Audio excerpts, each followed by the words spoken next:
हाय, कैसे हैं आप लोग? ठीक है, आज जो हमारा चैप्टर रहेगा फंडामेंटल राइट्स का, उसको दोबारा चैप्टर को मैं बता रहा हूँ, काफ़ी महत्वपूर्ण है। फंडामेंटल राइट्स,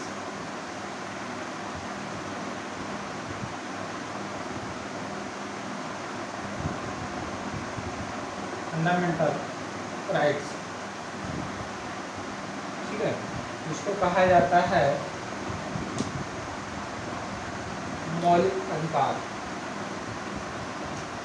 इसको कहा जाता है मौलिक अधिकार या मूल अधिकार भी इसको कह सकते हैं। ठीक है, तो हमारे संविधान में जो है फंडामेंटल राइट्स की व्यवस्था की गई है। वैसे अगर बात की जाए तो ह्यूमन के लिए, मानव के लिए जो राइट्स है, जन्म मानव या किसी भी जीव जंतु जब जन्म लेता है, खास करके मानव, तो उसके साथ से जो है अपने आप कुछ अधिकार जुड़ जाता है, कुछ अधिकार जुड़ जाता है। वह अधिकार प्रकृति के द्वारा प्रदान किया जाता है, प्रकृति उसे जन्म के साथ ही प्रदान कर देते हैं, जिसे हम नैसर्गिक अधिकार कहा जाता है, कहते हैं नैसर्गिक अधिकार कहते हैं, या जिसको प्राकृतिक अधिकार का भी कहा जाता है। ये नैसर्गिक अधिकार जन्म लेने के साथ ही लागू हो जाता है, जन्म लेने के साथ ही मिल जाता है, प्राप्त हो जाता है। और कुछ अधिकार ऐसे हैं जो संवैधानिक देश में, जहाँ या संवैधानिक तरीके से लागू होता है। संवैधानिक तरीके से अगर बात की जाए तो लोकतांत्रिक देश में, जिसको कहते हैं डेमोक्रेटिक कंट्री, डेमोक्रेटिक कंट्री में जो राइट्स प्रदान किया जाता है उसे डेमोक्रेटिक राइट्स कहा जाता है। डेमोक्रेटिक राइट्स, जनतांत्रिक अधिकार या राइट्स कहा जाता है, कहीं कहीं फंडामेंटल राइट्स, कहीं जैसे अमेरिका के संविधान में इसे डेमोक्रेटिक राइट कहा गया है, भारतीय संविधान में इसे फंडामेंटल राइट्स कहा गया है। हमारे देश का जो फंडामेंटल राइट्स है वो अमेरिका के संविधान से लिया गया है। और बात करें तो हमारा जो है फंडामेंटल राइट्स का वर्णन आर्ट 12 से 35 में किया गया है, अनुच्छेद 12 से 35 में इसका वर्णन किया गया है। और यह जो है अधिकार, अगर बात की जाए भाग 3 में, ठीक है, अगर एक गौर किया जाए कि क्या अगर फंडामेंटल राइट्स के बिना कोई मानव रह सकता है, तो आप कल्पना कीजिए कि कोई राइट्स के बिना रह सकता है? नहीं रह सकता। कोई भी राइट्स के बिना नहीं रह सकता है। अगर उसे राइट्स प्रदान नहीं हो तो वह शोषित हो जाएगा, उसका जो होगा वह शोषण अनिवार्य रूप से हो जाएगा। और यह जो फंडामेंटल राइट्स जो दिया जाता है, डेमोक्रेटिक राइट्स, इसी के तहत, इसी के अनुसार उसका जो होता है कुछ अधिकार उसे मिल जाता है, जिसका शोषण लगभग नगण्य हो जाता है। जैसे समानता का अधिकार हो गया, स्वतंत्रता का अधिकार हो गया, समानता का अधिकार, स्वतंत्रता का अधिकार, बोलने का अधिकार, शोषण के विरुद्ध अधिकार, शिक्षा का अधिकार। अगर ये सब के बिना, अगर मान लिया जाए समानता का अधिकार की बात करें, तो भारतीय संविधान लागू से होने से पहले, भारतीय संविधान जब 26 जनवरी 1950 को गणतंत्र बन गया भारत, और इस दिन पूरे देश में भारतीय संविधान एक रूप से लागू हो गया, J&K को छोड़ करके, जे एंड के को छोड़ करके पूरे देश में उसी के साथ जो है फंडामेंटल राइट्स लागू हो गया। उसके पहले अगर समानता के अधिकार कहा जाए तो समाज में बहुत सारी विभिन्नताएं थी। जाति के नाम पर विरोध होता था, जाति के नाम पर असमानता होता था, लिंग के नाम पर असमानता होता था, या कहीं क्षेत्रीय रूप से भी असमानता होता था। असमानता या जो भेदभाव है वो अभी भी किया जाता है। भेदभाव जो है अभी भी किया जाता है, लेकिन भेदभाव ये जो है काफ़ी हद तक कम हुआ है। अब या अगर जो है भेदभाव किया जाता है तो उसके विरुद्ध में न्यायालय में अपील किया जा सकता है, न्यायालय में मुकदमा किया जा सकता है। अगर इस फंडामेंटल राइट्स का हनन होता है किसी तरह से तो आप जो है सीधे उच्च न्यायालय में जा सकते हैं, या सीधे उच्च न्यायालय या सर्वोच्च न्यायालय में आप अपील कर सकते हैं। ठीक है, ये जो है फंडामेंटल राइट्स है। अब इसके बिना जो है मानव जीवन अभी वर्तमान समय में जो है मानव जीवन अधूरा है। फंडामेंटल राइट्स के बिना, इसके बिना जो है कुछ आगे कर ही नहीं सकते हैं। ठीक है, फंडामेंटल राइट्स भारतीय संविधान में दो चीज़ है, फंडामेंटल राइट्स है, फंडामेंटल ड्यूटीज है, जिसको कहा जाता है मौलिक कर्तव्य। ठीक है, मौलिक कर्तव्य दोनों में अन्योन्याश्रय संबंध है। जब संविधान लागू हुआ था तो फिर सिर्फ जो है फंडामेंटल राइट्स का वर्णन किया गया था, लेकिन 42वें संविधान संशोधन, याद रखिएगा 42वें संविधान संशोधन 1976 के बाद जो है फंडामेंटल ड्यूटीज को भी जोड़ा गया। यह फंडामेंटल ड्यूटी जो है स्वर्ण सिंह समिति के अनुशंसा पर जोड़ा गया। इसके अनुशंसा पे, स्वर्ण सिंह समिति की अनुशंसा पे फंडामेंटल ड्यूटी जोड़ा गया। ठीक है, फंडामेंटल ड्यूटीज का अगर हनन होता है और फंडामेंटल राइट्स का अगर हनन होता है, दोनों में काफ़ी डिफरेंस है। इसके फंडामेंटल ड्यूटीज में अगर हनन होता है फंडामेंटल ड्यूटीज का, तो आप किसी भी न्यायालय में अपील नहीं कर सकते, या जो है आप, लेकिन अगर फंडामेंटल राइट्स का हनन होता है तो आप सीधे डायरेक्ट रूप में सर्वोच्च न्यायालय या उच्च न्यायालय में अपील कर सकते हैं। ये हुआ फंडामेंटल राइट्स और ड्यूटी। अब बात करते हैं कि भारतीय संविधान जो है कितने तरह का या कितने जो है कौन कौन से फंडामेंटल राइट्स भी हैं।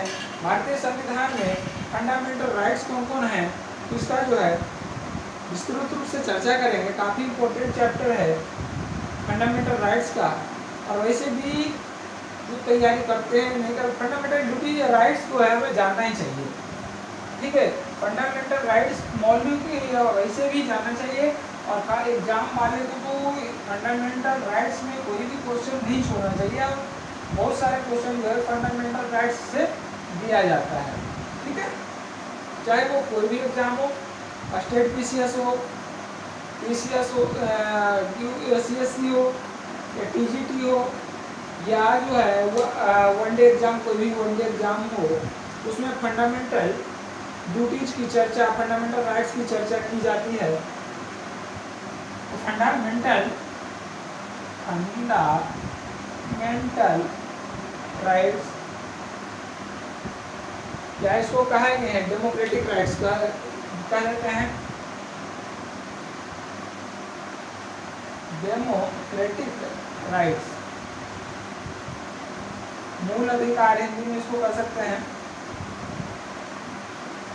या मौलिक अधिकार भी इसको कह सकते हैं।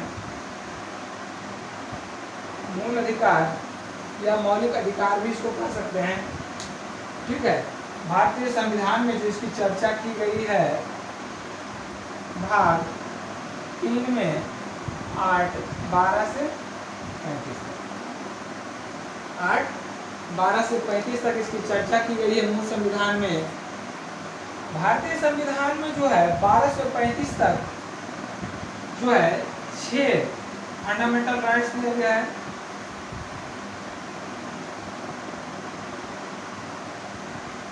6 फंडामेंटल राइट्स है।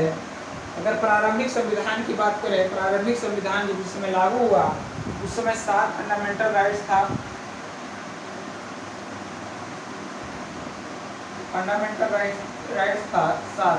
बहुत सा बार क्वेश्चन जो है, इस बार 2-3 एग्जाम में देखा हूँ कि उसमें क्वेश्चन जो पूछा है, प्रारंभिक संविधान में कितने मौलिक अधिकार दिए गए हैं। तो राइट आंसर आपका होगा प्रारंभिक संविधान में 7 मौलिक अधिकार दिए गए हैं। और जो अभी है 44वें संविधान संशोधन के बाद एक मौलिक अधिकार हटा दिया गया था, संपत्ति का अधिकार। ठीक है, तो 6 मौलिक अधिकार अभी जो बचे हैं, संपत्ति के अधिकार को हटा करके 6 फंडामेंटल राइट्स बचे हैं। और 6 फंडामेंटल राइट्स में कौन कौन है? तो पहला आता है समानता का अधिकार। समानता का अधिकार या समता का अधिकार इसको कहते हैं। इसका जो है 14 से, इसको कह रहे हैं समता का अधिकार कह सकते हैं। इसका वर्णन है अनुच्छेद 14 से 18 तक, राइट। उसके बाद आता है स्वतंत्रता का अधिकार, right to freedom, right to equality, right to freedom. इसका जो आता है वर्णन 8-19 से 22 तक। उसके बाद तीसरा जो आता है स्वतंत्रता का शोषण के विरुद्ध अधिकार, शोषण के विरुद्ध अधिकार 8-22 से 24 तक, 23 से 24, 22 तक तो यही हो गया। उसके बाद आ गया चौथा, कौन सा आएगा 25-26 में धर्म की स्वतंत्रता का अधिकार।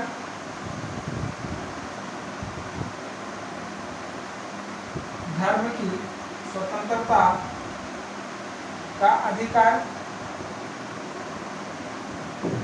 पांचवा जो आएगा संस्कृति और शिक्षा का अधिकार।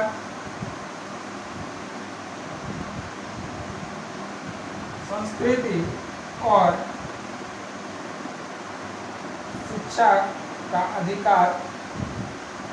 और जो छठा होगा मोस्ट इम्पोर्टेंट, जिसको डॉक्टर भीमराव अंबेडकर ने कहा है, यह अधिकार के बिना भारतीय संविधान में मौलिक अधिकार की विवेचना करना ही अधूरा है, विवेचना अधूरा है। और इसीलिए इस अनुच्छेद को जो है संविधान का आत्मा कहा गया है। ठीक है, जिसको कहा जाता है संवैधानिक उपचार का अधिकार। संवैधानिक उपचार का अधिकार यह 832 में है। धर्म की स्वतंत्रता का अधिकार 25 से 28। ठीक है, और ये होगा 29, 30, 31 में था संपत्ति का अधिकार, उसको हटा दिया गया, 351 का कर दिया गया है, राइट। और संवैधानिक उपचार का अधिकार जो है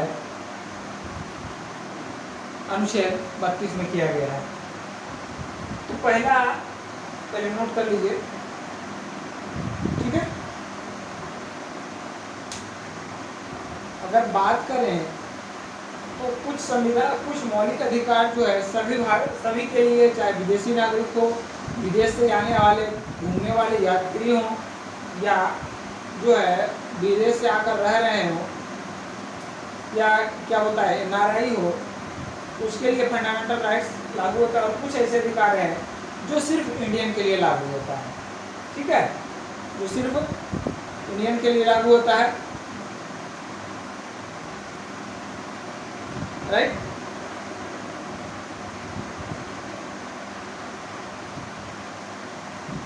चलिए, हो गया। पहला लेंगे, उसको कहा जाता है समता का अधिकार, समता, राइट टू इक्वलिटी। यानी जो है, अगर इस बात की चर्चा करें कि राइट टू इक्वलिटी क्या है, राइट टू इक्वलिटी अनुच्छेद 14 से 18 तक ये 14, 15, 16, 8, 14, 15, 16, 17 और 18, 1, 2, 3, 4, 5, ये 5 अनुच्छेद है। 14, 15, 16, 17 और 18। उसके पहले अनुच्छेद आ रहा है 12 से फंडामेंटल राइट्स है, 12 से 35 तक। 8, 12 की अगर चर्चा करें तो उसमें राज्य की परिभाषा, राज्य को परिभाषित किया गया है। 8, 12 में जो है राज्य की परिभाषित किया गया है, जिसमें राज्य है, संसद है, सरकार की विधायी अंग है। इस तरह से राज्य की पूरी चर्चा की गई है अनुच्छेद 12 में। जबकि अनुच्छेद 13 की अगर बात करें 8.13, तो 8.13 में कहा गया है कि मूल अधिकारों को अल्पीकरण करने वाली विधायी, ठीक है, न्यायिक जो है सभी न्यायिक शिक्षा के योग्य होगा, जिसमें या जिसको कहते हैं संवैधानिक 4वें न्यायिक समीक्षा का अनुच्छेद जो है 32 के अंतर्गत निहित होगा। या हाईकोर्ट अगर बात करें तो हाईकोर्ट में अनुच्छेद 226 में होगा। हाईकोर्ट जब आप पढ़ेंगे तो 8, 226 में होगा। और अगर सुप्रीम कोर्ट की बात करें तो 8.32 में होगा। इसी 8 के तहत जो है रिट जारी किया जाता है। तो रिट 5 प्रकार का रिट पढ़े हैं, रिट इसी अनुच्छेद के तहत किया जाता है। और अगर बात करें हाई कोर्ट में, सुप्रीम कोर्ट में 32 में, और हाई कोर्ट में अगर बात करें तो 5 प्रकार का जो रिट जारी किया जाता है अनुच्छेद 26 के तहत किया जाता है। बराबर? अगर किसी को कंफ्यूजन है तो बताएं।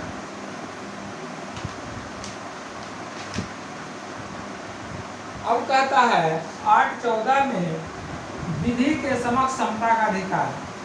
विधि के समक्ष समता का अधिकार। अनुच्छेद 15 क्या कहता है? मूल जाति, मूल वंश, धर्म आदि के आधार पर विभेद, आदर या जन्म स्थान के आधार पर विभेद को प्रतिषेध किया गया है।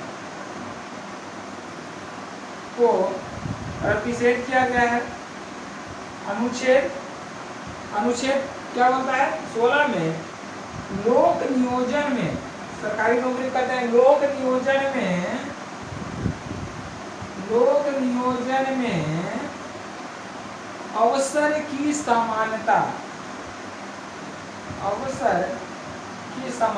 का अधिकार। अनुच्छेद 17 क्या कहता है? अस्पृश्यता का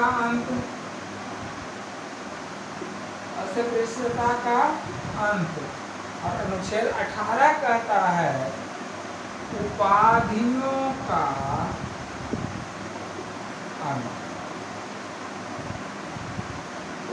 का अंत। ठीक है। अब इसको अगर बात करें विधि के समक्ष समता का अधिकार, विधि के समक्ष समता का जो अधिकार है, इसमें किसी भी तरह का विभेद नहीं किया जाएगा, किसी भी तरह का। अब किसी भी तरह का बोले तो क्या होगा? किसी भी तरह का, तो कोई अमीर गरीब, उच्च नीच, या क्या बोलते हैं स्वर्ण वर्ग, निम्न समुदाय, या जो क्या बोलेगा SC ST आदि के आधार पर विधि के समक्ष, यानी कानून जो है सबके लिए बराबर होगा। चाहे आप किसी भी जाति से बिलोंग करते हैं, चाहे आपके पास कितनी भी संपत्ति क्यों ना हो, चाहे आप किसी भी राज्य के क्यों ना हो, या चाहे आप कितना भी गरीब क्यों ना हो, लेकिन कानून के समक्ष जो होगा वो सभी एक समान होगा। कानून के समक्ष जो है किसी प्रकार के विभेद नहीं किया जाएगा। यह कौन प्रदान करता है? अनुच्छेद 14 के तहत प्रदान किया गया है। भारतीय संविधान के अनुच्छेद 14 में वर्णित है कि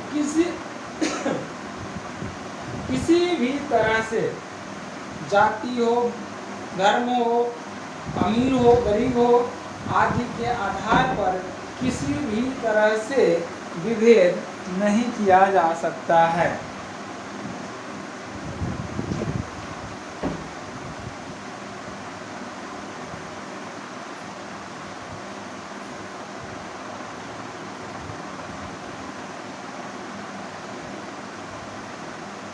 उसके बाद आता है जाति, मूल, वंश, धर्म या जन्म स्थान के आधार पर विभेद पर प्रतिषेध। अब क्या कहता है, जाति, मूल, वंश, धर्म, स्थान, जन्म स्थान के आधार पर, यानी जो है पब्लिक प्लेस में या जो है सार्वजनिक स्थानों पे जाति के आधार पर, मूल वंश के आधार पर, धर्म के स्थान पर या जन्म स्थान के आधार पर विभेद नहीं किया जा सकता है। जैसे आप होटलों में खाना खा सकते हैं, आपको वहाँ से विभेद नहीं किया जा सकता है।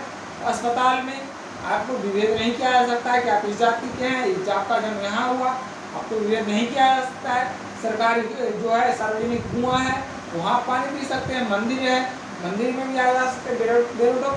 आप उसको जो है सार्वजनिक स्थलों पे किसी भी तरह का आपको विभेद नहीं किया जा सकता है। अगर विभेद किया जाता है तो वह मौलिक अधिकार का हनन होगा और आप इसको लेकर के आप सीधे सर्वोच्च न्यायालय में जा सकते हैं। हाँ, इसमें एक शब्द जोड़ा गया है, केवल। आपको अन्य दशा में विभेद किया जा सकता है।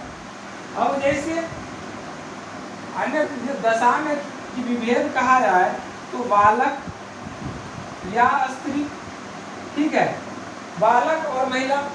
बालक को है जो आपको एक्स्ट्रा ऑर्डिनरी उसको दिया जा सकता है, या स्त्री है उसको भी क्या बोलते हैं विभेद किया जा सकता है। उसको अलग जो है सहायता दिया जा सकता है, अलग उसको फैसिलिटी दिया जाता है, वो अलग चीज़ है। केवल जाति, मूल, वंश और धर्म के स्थान पर नहीं किया जा सकता है, लेकिन लिंग और जो है लिंग के आधार पर किया जा सकता है। जैसे स्त्री पुरुष दोनों काम का डिफरेंस हो जाएगा। या अगर राष्ट्रपति है, प्रधानमंत्री है, इसके लिए अलग जो है विभेद किया जा सकता है। तो आपको है केवल जाति या धर्म या मूल स्थान पे आपको विभेद तो पर जो है प्रतिषेध है। और उसके अलावा जैसे आपको है एक्स्ट्रा फैसिलिटी प्रसव के दौरान मिलता है, या राष्ट्रपति या प्रधानमंत्री जब आते हैं तो उसके लिए एक्स्ट्रा क्या नाम है फैसिलिटी दिया जाता है, ठीक है। तो कहा जाता है केवल। अब कहता है लोक नियोजन में अवसर की समानता का अधिकार का वर्णन जो है, लोक नियोजन में अवसर की समानता का अधिकार का वर्णन अनुच्छेद 16 करता है। कौन करता है? अब लोक नियोजन में अवसर की समानता, अब लोक नियोजन में अवसर की समानता का मतलब है सरकारी उपक्रम या सार्वजनिक उपक्रम में अगर रोजगार है तो आपको जो है किसी भी तरह से विभेद नहीं किया जाएगा, चाहे जाति हो, मूल हो, वंश हो, जन्म स्थान के आधार जो है आधार पर उसमें भी विभेद नहीं किया जाएगा। आप कर सकते हैं, अप्लाई कर सकते हैं, लेकिन कुछ आधार पे किया जा सकता है। जैसे आप कोई अलग स्टेट है, आप बात करें J&K की, वहाँ विभेद किया जा सकता है। या आप J&K है, वहाँ के J&K के बाद नागालैंड है, जो अनुच्छेद 371 जो दिया गया है, अनुच्छेद 371 के तहत राज्य का विशेष दर्जा, उसमें किया जा सकता है। वहाँ का जैसे लोग आपका क्या होता है रीजनल हो गया, रीजनल बचाने के लिए आपको लोग वहाँ जो है क्या उसको बोले हैं, वहाँ का जो लोकेलिटी को बचाने के लिए या वहाँ आपको स्थानीय जो सभ्यता को बचाने के लिए विभेद किया जा सकता है। अनुच्छेद 17 जो है अस्पृश्यता का अंत का वर्णन है। अस्पृश्यता जिसको कहते हैं छुआछूत, छुआछूत या पूर्णतः वर्णित किया गया है, किसी भी दशा में कहीं भी अस्पृश्यता का अंत जो है, अभी अस्पृश्यता का वर्णन जो है अंत किया गया है। इसके लिए जो है अस्पृश्यता का अंत में आप अनुच्छेद 17 के तहत जो अस्पृश्यता का अंत है 1956 में अस्पृश्यता अपराध अधिनियम लागू किया गया। अस्पृश्यता अपराध अधिनियम, उसको बचाने के लिए उसको अब जो है अस्पृश्यता मूल रूप से कैसे होता था, समाज में SC ST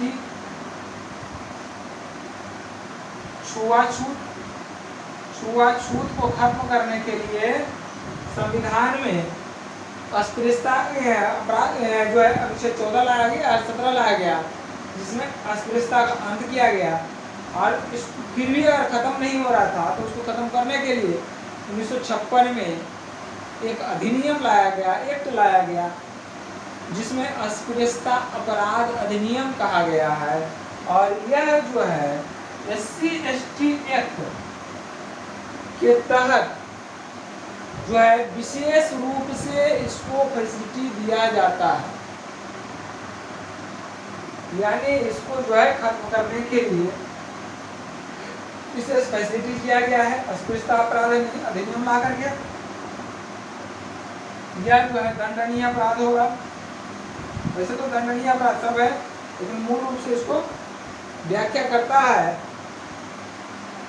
कि इसको जो है पूर्णतः खत्म किया जाए अस्पृश्यता को। अनुच्छेद 18 है उपाधियों का अंत। उपाधियों का अंत बोले तो शिक्षा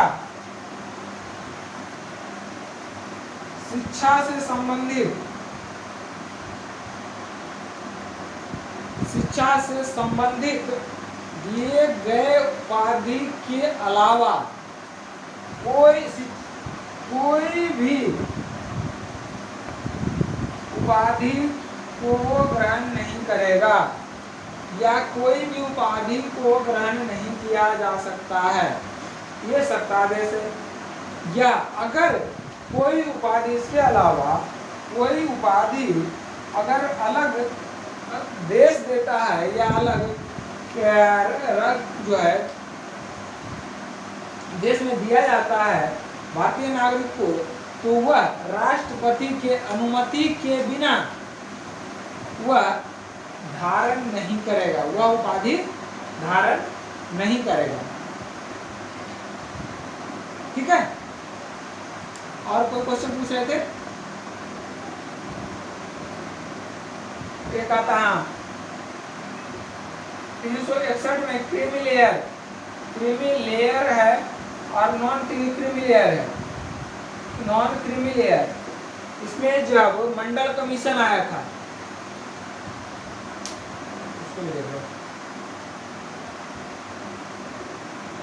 मंडल कमीशन लोक नियम में सबका क्या देखा, मंडल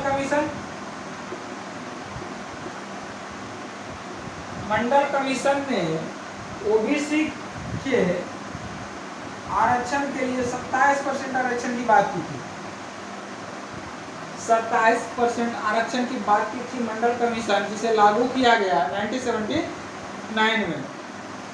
ठीक है, और यह जो है 27% आरक्षण में इसको दो बार, एक बार ईबीसी और एक ओबीसी को बांटा गया, बीसी बांटा गया। ईबीसी इकोनॉमिकल वीक जो होता है वह नॉन क्रीमी लेयर में आता है, नॉन क्रीमी लेयर में आता है, और बीसी जो आता है क्रीमी लेयर में आता है। क्रीमी लेयर वाले को जो है आरक्षण का लाभ नहीं मिलेगा, जबकि नॉन क्रीमी लेयर वाला जो रहेगा उसे आरक्षण का लाभ मिलेगा। मंडल कमीशन ओबीसी के लिए 27%, राइट। इनको और कोई दिक्कत है तो बताएं। राइट, अब चलते हैं किसी और का व्याख्या।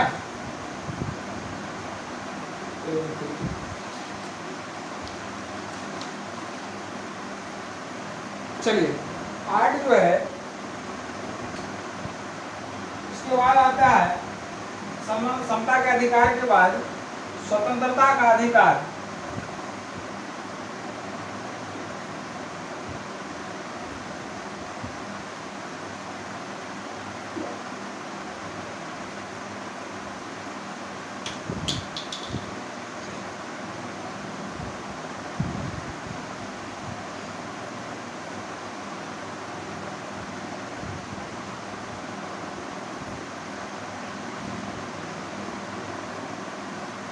स्वतंत्रता का अधिकार।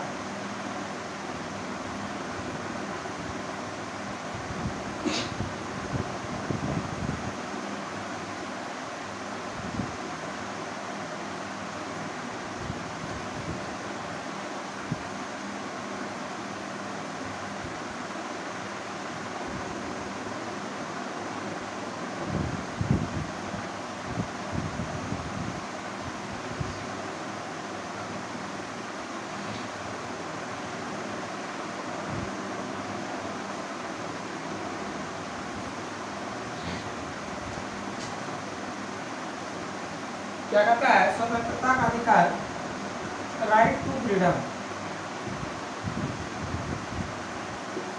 राइट टू फ्रीडम, स्वतंत्रता का अधिकार। तो स्वतंत्रता का अधिकार का वर्णन जो है अनुच्छेद 19 से 22 में किया गया है। ठीक है, तो स्वतंत्रता का अधिकार हमारा जो है, स्वतंत्रता का अधिकार क्या क्या है, यानी स्वतंत्रता के अधिकार में कौन कौन से अधिकार आते हैं जो हमें स्वतंत्रता प्रदान करता है। एक चीज और, कभी कोई क्वेश्चन पूछा था कि हाई कोर्ट, ये जो है हाई कोर्ट और सुप्रीम कोर्ट, ये जो है मौलिक अधिकारों का रक्षक कहा जाता है। इसको मौलिक अधिकारों का रक्षक इसको कहा जाता है, राइट। अभी किसी ने पूछा था,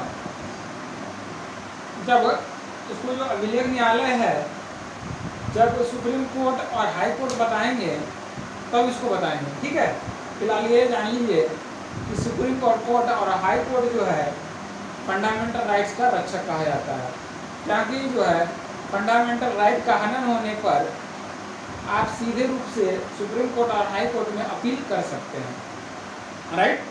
अब आता है स्वतंत्रता का अधिकार, अनुच्छेद 19 में स्वतंत्रता का अधिकार में जो 8-19 है, 8-19 के तहत 5 प्रकार का जो है 6 प्रकार का अधिकार दिया गया है स्वतंत्रता का अधिकार में 8-19 के तहत। 8-19 का एक जो है उसमें कहा गया है वाक स्वतंत्रता का अधिकार या अभिव्यक्ति का अधिकार, वाक एवं अभिव्यक्ति का अधिकार।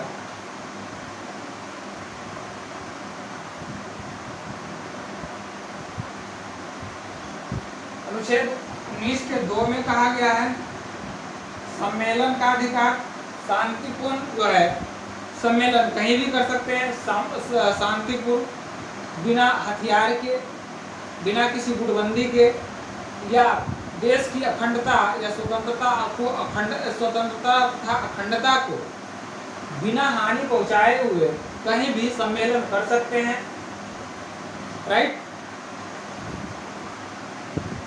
8-19 का 3 कहता है कि आप संघ बना सकते हैं, संघ बनाने का अधिकार,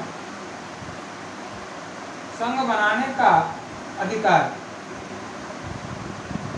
आप जो है देश की अखंडता और को अक्षुण्ण बनाए रखते हुए, यानी देश की अखंडता को बिना हानि पहुंचाए हुए आप संघ बना सकते हैं। आपके द्वारा बनाया गया संघ किसी भी तरह से देश की अखंडता तथा संप्रभुता को हानि न पहुंचाए, बिना हानि पहुंचाए अखंडता और संप्रभुता को बिना हानि पहुंचाए हुए आप संघ बना सकते हैं। यानी अगर कहा जाए तो संघ बनाने का अधिकार जो है अनुच्छेद 19 का 3 में दिया गया है। ठीक है, उसके बाद आता है निर्वाध संचरण। ठीक है, आप जो है देश के किसी कोने में बिना रोक टोक के जा सकते हैं, संचरण कर सकते हैं, घूम सकते हैं, फिर सकते हैं, बशर्ते आप जो है वही घूम सकते हैं बिना हथियार के, बिना आपका जो है इसकी स्वतंत्रता, अखंडता और संप्रभुता को हानि पहुंचाए हुए, अपने देश के हित के अक्षुण्ण बनाए रखते हुए आप कहीं भी निर्वाध घूम सकते हैं। लेकिन कुछ दशाओं में इसे प्रतिबंधित किया गया है, जैसे जो 371 में दिया गया है अनुच्छेद में कि कुछ देशों का जो है, कुछ राज्यों का स्थानीय सभ्यता को, स्थानीय जो है जीवन को हानि न पहुंचाते हुए घूम सकते हैं वहाँ। ठीक है, उसके बाद आ गया अनुच्छेद 19 का 5। अनुच्छेद 19 का 5 में कहा गया है निवास। आप जो है देश के किसी कोने में जाकर के निवास कर सकते हैं। देश कहाँ से? कश्मीर से कन्याकुमारी।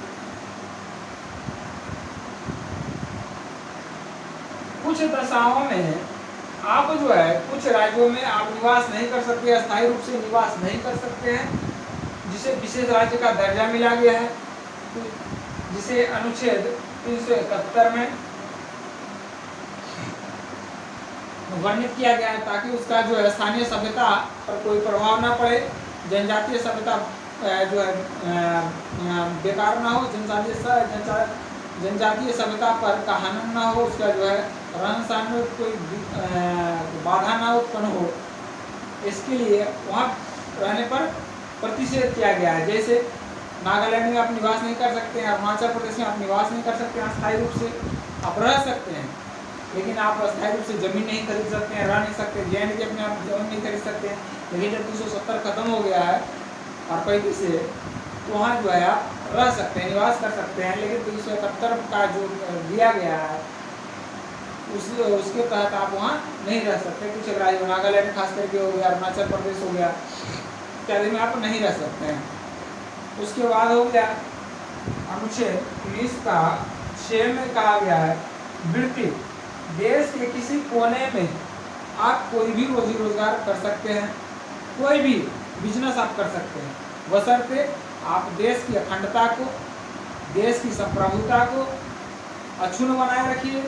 देश की संप्रभुता या देश की जो अखंडता है उसे कोई हानि ना हो, न करते हुए आप जो है देश के किसी कोने में अपना वृत्ति या व्यापार कर सकते हैं। राइट, तो कर लीजिए। उसके बाद आगे करेंगे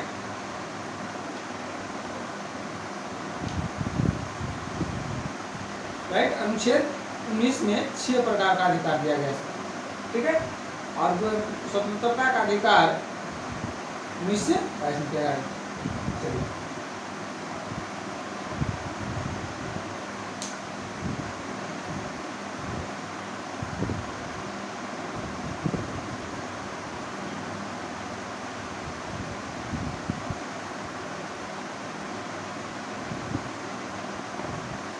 उसके बाद आते हैं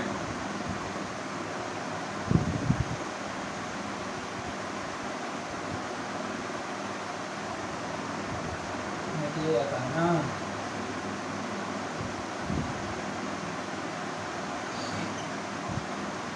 8-21 8-19 हो गया, 8-20 8-21 और 8-22 आर्टिकल, इसको बोलने की जरूरत नहीं है, राइट। चलिए 8-20 क्या करता है? अपराध के लिए दोष सिद्धि का अधिकार। किसी भी अपराध के लिए, किसी भी अपराध के लिए दोष सिद्धि का अधिकार, दोष सिद्धि का अधिकार। अब जो है, जब तक अपराध साबित ना हो जाए किसी भी न्यायालय में, तो जब तक अपराध सिद्ध ना हो जाए तब तक दोषी को या अपराधी को अपराध के लिए अपराधी नहीं माना जाएगा। यानी जो है दोष सिद्धि का अधिकार। 8:21 में कहा गया है प्राण एवं दैहिक स्वतंत्रता, प्राण एवं दैहिक स्वतंत्रता का अधिकार, प्राण एवं दैहिक स्वतंत्रता का अधिकार। ठीक है, यह अधिकार जब राज्य देश में इमरजेंसी लागू होता है तब भी इस अधिकार को खत्म नहीं किया जा सकता। ठीक है, तब भी इस अधिकार को खत्म नहीं किया जा सकता है।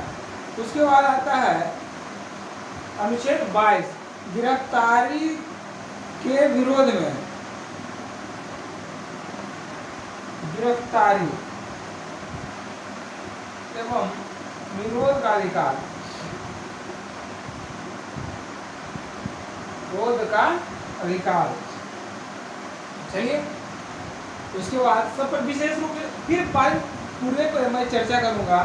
अभी जो है व्यू सिर्फ दे रहा हूँ ओवरव्यू, क्योंकि फंडामेंटल राइट्स का जो चैप्टर है काफ़ी इम्पोर्टेंट है और एक दिन में समाप्त होने वाला चैप्टर नहीं है, राइट। उसके बाद आता है शोषण के विरुद्ध अधिकार, शोषण के विरुद्ध अधिकार। शोषण के विरुद्ध अधिकार कौन कौन सा है? 8, 23 और 24। आर्टिकल 23 क्या कहता है और आर्टिकल 24 क्या कहता है? आर्टिकल 23 कहता है कि बलात्सरम यानी जो है जबरदस्ती,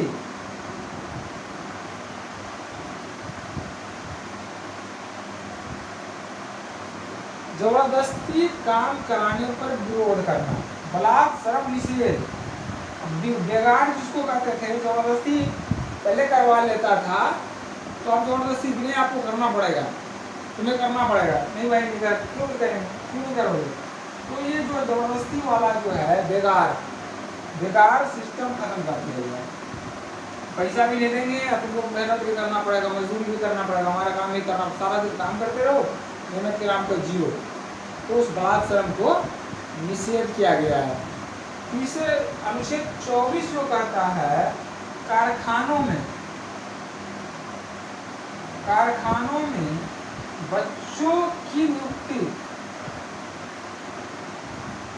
पर प्रतिबंध, या निषेध किया गया है बच्चों की नियुक्ति प्रतिशत। आप कारखाना में भारी काम में जो है आप बच्चों को नहीं लगा सकते हैं, प्रतिषेध किया गया है, राइट, नोट कर लीजिए। उसके बाद आता है धार्मिक स्वतंत्रता का अधिकार है। क्या कुछ नहीं, धार्मिक स्वतंत्रता का अधिकार, स्वतंत्रता का अधिकार, धार्मिक स्वतंत्रता का अधिकार का वर्णन 8, 25 से 28, 25, 26, 27, 28। 25 क्या कहता है? किसी भी धर्म को मानने का अधिकार,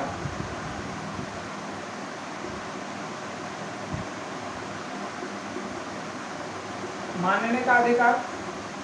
हम किसी भी धर्म को मान सकते हैं, किसी भी धर्म को अपना सकते हैं, किसी भी धर्म को वह प्रचार कर सकते हैं जिसको मान रहे हैं।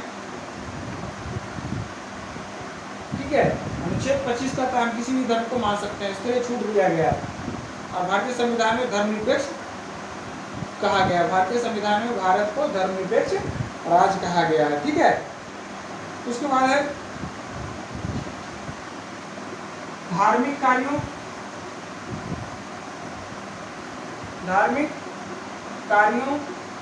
का प्रबंध, धार्मिक प्रबंध की स्वतंत्रता। हम अपना जो है धार्मिक कार्य कर सकते हैं, उसके लिए प्रबंध कर सकते हैं या उसका जो है प्रचार कर सकते हैं। जैसे आपका हो गया किसी भी धर्म को मान रहे हैं तो आपको दुर्गा पूजा हो गया, उसके लिए प्रबंध कर सकते हैं, इसको कोई आपको कुछ कह नहीं सकता है। सरस्वती पूजा हो गया और बहुत सारी चीज़ें हो गया, पूजा है या मुसलमानों ईद हो गया, उसके लिए प्रबंधित करता है। तो मुझे सिख है तो गुरु ग्रंथ साहब के लिए करते, प्रकाश वर्ष जो आता है उसके लिए प्रबंध करता है, उसमें जो है स्वतंत्रता है। अनुच्छेद 27 में कहता है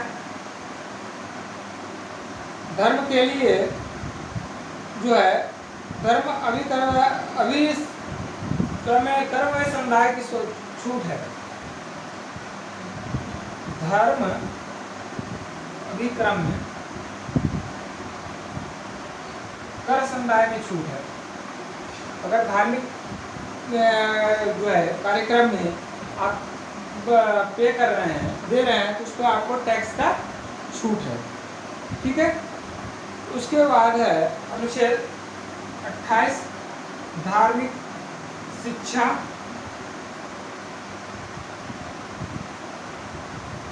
उपासना का अधिकार या शामिल होने का अधिकार है। धार्मिक शिक्षा में जहाँ धार्मिक शिक्षा चल रहा है वहाँ शामिल हो सकते हैं।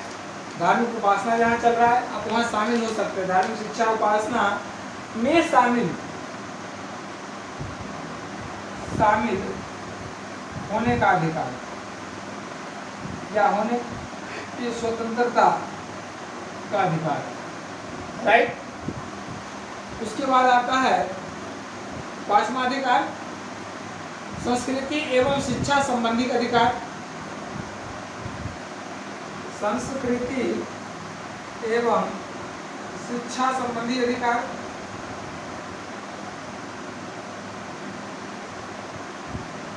आठ 29, 30, 29 में क्या कहता है और 30 में क्या कहता है? अल्पसंख्यकों की भाषा, लिपि, अल्पसंख्यकों की भाषा, लिपि और संस्कृति की स्वतंत्रता। इसीलिए अल्पसंख्यक गुरुमुखी लिपि है। सिख के लिए उर्दू, मुस्लिम लोग अल्पसंख्यक है, वो अपनी भाषा अपनाते हैं, संस्कृति अपनी अपनाते हैं अनुच्छेद 30 के तहत, 29 के तहत। और जो है अनुच्छेद 30 में जो कहता है शिक्षा संस्थान की स्थापना की स्वतंत्रता। शिक्षा संस्थान की स्थापना का स्वतंत्रता। ठीक है, 8 आपको 31 उसको हटा दिया गया है। संपत्ति के अधिकार को कानूनी अधिकार बना दिया गया। संपत्ति का अधिकार कानूनी अधिकार बढ़ गया। उसके बाद आता है संवैधानिक उपचार का अधिकार। नोट करते जाइएगा। संवैधानिक उपचार का अधिकार, इसको जो है भीमराव अंबेडकर ने संविधान की आत्मा की संज्ञा दी है। इसके बिना संविधान जो है अधूरा है, विवेचना करना ही बेकार है, विवेचना हो ही नहीं सकता। पार्ट 32 अभी बताए थे। पार्ट 32 सुप्रीम कोर्ट इसके तहत 5 प्रकार का रिट जारी करता है और हाई कोर्ट 8/226 के तहत 5 प्रकार का रिट जारी किया करता है। और ये जो 5 प्रकार का रिट है, बंदी प्रत्यक्षीकरण, बंदी प्रत्यक्षीकरण, परमादेश, अधिकार की इच्छा,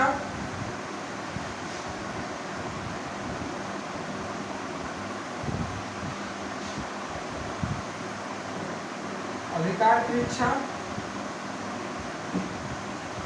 और प्रतिषेध उत्प्रेषण,